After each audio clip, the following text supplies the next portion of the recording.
একি অপরূপ রূপে মা তোমার হেরিনু পল্লী জননী, ফুলে ও ফসলে কাদামাটি জলে ঝলমল করে লাবণী। প্রকৃতির খুব কাছাকাছি আসলে গানের এই লাইন দুইটার গুরুত্ব যেন আরও বেশি করে অনুভব করা যায়। এই প্রকৃতির প্রেমে মুগ্ধ হয়েই তো কবিরা রচনা করেছেন বিভিন্ন ধরনের গান আর লিখেছেন কবিতা। আসসালামু আলাইকুম প্রিয় আপুরা, কেমন আছেন সবাই? আশা করি সবাই অনেক অনেক ভালো আছেন, সুস্থ আছেন। সুমির সংসার থেকে আমি সুমি আরও একটি নতুন ভিডিও নিয়ে আপনাদের মাঝে হাজির হয়েছি। আশা করব আমার প্রিয় আপুরা একটা লাইক দিয়ে পুরো ভিডিও জুড়ে আমার সাথেই থাকবেন। আজকের ভিডিওতে আমি কিন্তু কোনো ধরনের দৈনন্দিন কাজকর্ম অথবা রান্নাবান্না কিছু দেখাবো না। আজকের পুরো ভিডিওটি কিন্তু আমি সাজিয়েছি আমার বাসার পাশের প্রাকৃতিক পরিবেশ নিয়ে। এমন সুন্দর প্রাকৃতিক পরিবেশ থাকলে কার না ভালো লাগে বলেন? সবসময়ই মনে চায় যে এই প্রকৃতির কাছাকাছি এসে কিছুটা সময় কাটিয়ে যাই। আর আল্লাহর সৃষ্টি কত সুন্দর! এই ফুলগুলো দেখেন, এগুলো হচ্ছে কিন্তু এক ধরনের জংলি ফুল, বাগানে এমনিতেই হয়ে থাকে, কিন্তু তারপরেও কত ভালো লাগছে দেখতে। আর আমার আগের একটা ভিডিওতে কিন্তু আমি এই ধান ক্ষেতের কিছুটা দৃশ্য দেখিয়েছিলাম ভিডিওতে ধারণ করে। তখন ধান গাছগুলো কেবল লাগানো হয়েছিল, আর এখন পুরা ক্ষেতে কিন্তু গাছগুলোতে ধান এসে গেছে। আর আমার যা, তারপরে আমার মেয়ে, আরও কিছু লোকজন মিলে আমরা সেখানেই ঘুরতে এসেছি। সূর্য প্রায় ডোবে ডোবে অবস্থা। আর এরকম পরিবেশে কিন্তু ছবি তোলার জন্য খুবই পারফেক্ট একটা সময়। যেদিকেই তাকাবেন শুধু গাছপালা আর ধানের জমি, মাঝে মাঝে কিন্তু দু একটা ঘরও দেখা যায়। আমাদের এখানে কিন্তু আসলে পুরোটাই জমি, আর মাঝখানে একটু একটু উঁচু উঁচু জায়গা। আমাদের এলাকায় এই উঁচু জায়গাটাকে ট্যাগ বলে। সেই ট্যাগের মধ্যেই 3-4টা করে ঘর।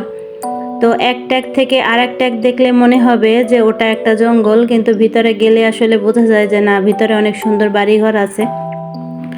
সূর্যটা একদম ডুবে যাচ্ছে প্রায়, তো দেখতে কত ভালো লাগছে দেখেন আপুরা। আমার ছেলে মেয়েকেও কিন্তু আমি সঙ্গে নিয়ে এসেছি, ওরা আমার পিছনে ঘুরছে। আর ধান খেতে যখন বাতাস বয় আর ধানগুলো ঢেউ খেলে, তখন কিন্তু খুবই মনোরম একটা পরিবেশ তৈরি হয়, যেটা সামনে থেকে না দেখলে কিছুতেই বোঝা যাবে না। আর এত সুন্দর পরিবেশ দেখে মনে চাচ্ছিল যে এখানেই থেকে যাই, কিন্তু সেটা তো আর সম্ভব নয়। আর ধানের ক্ষেতের মাঝখানের আইল দিয়ে হাঁটতে কিন্তু অনেক ভালো লাগে। আগে আমি আর আপনাদের ভাইয়া কিন্তু প্রায়ই এই ধান ক্ষেতের আল দিয়ে হাঁটতাম, আর তখন কিন্তু খুবই ভালো লাগতো।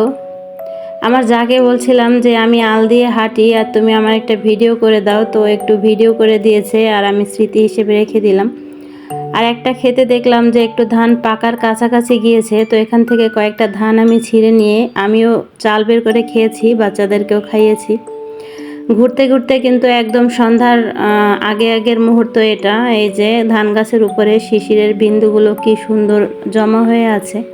প্রকৃতির এই সৌন্দর্যের প্রেমে পড়েই তো কবি কবিতার লাইন দুইটা লিখেছিলেন। দেখা হয় নাই চক্ষু মেলিয়া, ঘর হতে শুধু 2 পা ফেলিয়া, একটি ধানের শীষের উপরে একটি শিশির বিন্দু।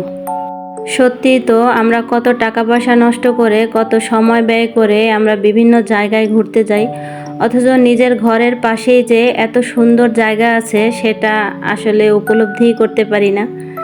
তো খুবই সুন্দর একটা সময় কাটিয়ে চলে এসেছি আমার ননদের বাসায়। এটা ওরা অনেক পাখি, হাঁস মুরগি এগুলো পালে। তো ওদের হাঁস মুরগি পালা দেখে আমার এত ভালো লেগেছে, আমি মনে মনে সিদ্ধান্ত নিয়েছি আমিও বাসায় কয়েকটা মুরগি পালবো। আর আমার ছেলেও কিন্তু সেই বিষয়টাতে সায় দিয়েছে। তো মুরগি কিনলে তো অবশ্যই আমার প্রিয় আপুদের সাথে শেয়ার করব। ওদের কিন্তু কয়েকটা তিত মুরগিও আছে, তিত মুরগিগুলোও কিন্তু কাছ থেকে দেখতে অনেক ভালো লাগে।